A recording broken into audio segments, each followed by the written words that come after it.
అంటే మీకు cine industry గురించి ఐడియా ఉంది, ఆల్రెడీ మూవీ చేసారు, ఎక్స్పీరియన్స్ ఉంది. బట్ డైరెక్టర్ వచ్చేసరికి ఫస్ట్ మూవీ కదా.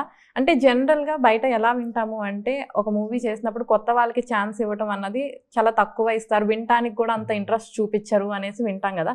సో మీరు డైరెక్టర్ గారు వచ్చి మీకు స్టోరీ చెప్పినప్పుడు ఎలా అనిపించింది, అసలు ఒక ఛాన్స్ ఇవ్వాలని ఎందుకు అనిపించింది? ఇద్దరికి ఫస్ట్ ఎవరు చెప్తారు?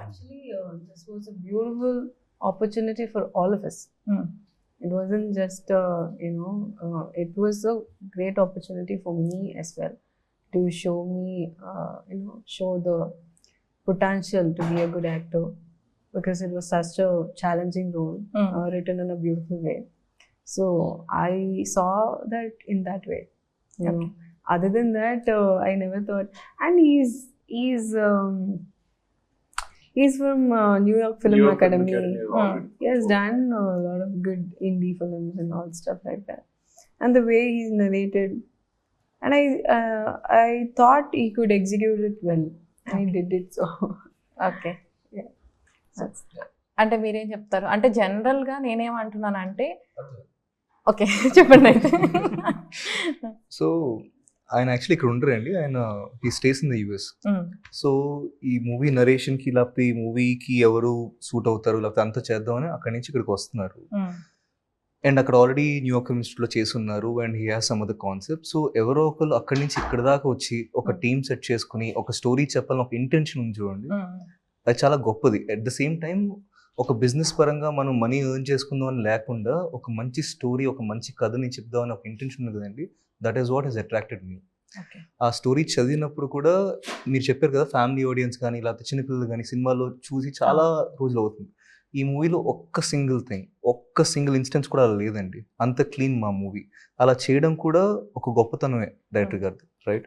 సో ఇవన్నీ చూసినప్పుడు ఎక్కడో చోట ఇంత మంచిగా చేయాలని అనుకుంటున్నారు కదా, దానికి మేము సపోర్ట్ చేయాలని చెప్పి మేము యాడ్ అయ్యాం. మేమేం ఎవరికి ఇవ్వలేదు. బట్ ఐ థింక్ ఆయన చెప్పినట్టు ఎక్కడో చోట రియల్లీ సమ్వేర్ ఇవన్నీ కూడా ఒక చోటకి పడ్డాయి, దాంట్లో మేము ఉన్నాం. And we are grateful for that. Okay. ఈ స్టోరీ మీకే అంటే అంటారు కదా, తినే ప్రతి మెతుకు మీద వాళ్ళ పేరు ఉంటుందని, ఈ స్టోరీ మీ ఇద్దరికి అలా రాసి పెట్టుంది అనమాట. హీరో హీరోయిన్ గా వీళ్ళనే సెలెక్ట్ చేసుకోవడానికి రీజన్ ఏంటండి? గ్రేట్ పీపుల్ అంటారు కదా. సో కానీ చూసాం కానీ సంథింగ్ లైక్ వాళ్ళు చాలా మంది కొంతమంది ఆడిషన్ చేశారు, అన్నీ చేశారు, కానీ something was not feeling it.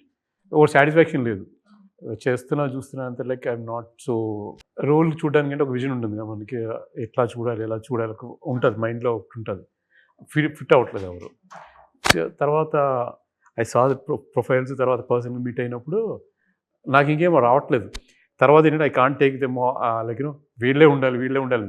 తర్వాత తినండి నెక్స్ట్ వేరే మూవీ ఏదో చేయడానికో అది ఉంటుంది. ఈ మధ్యలో ఉంటే షీజ్ ఇన్ చెన్నై, మా ఆంటీ వాళ్ళు చెన్నైలో ఉంటారు.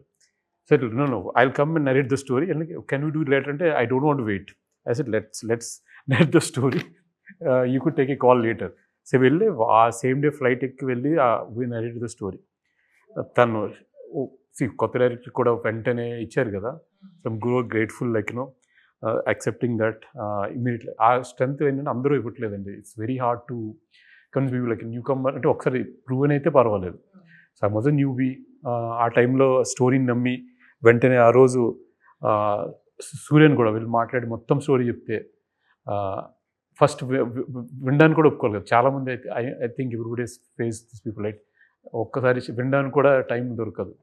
కానీ he was graceful enough to come and like to the story. And one thing about him is he like to understand the story ఏంటి కథ యాజ్ ఎ ప్యాకేజ్ కరెక్ట్గా బాగుందా లేదని చెప్పేసి he choose it. Immediately he fell in love with all the characters, not all his.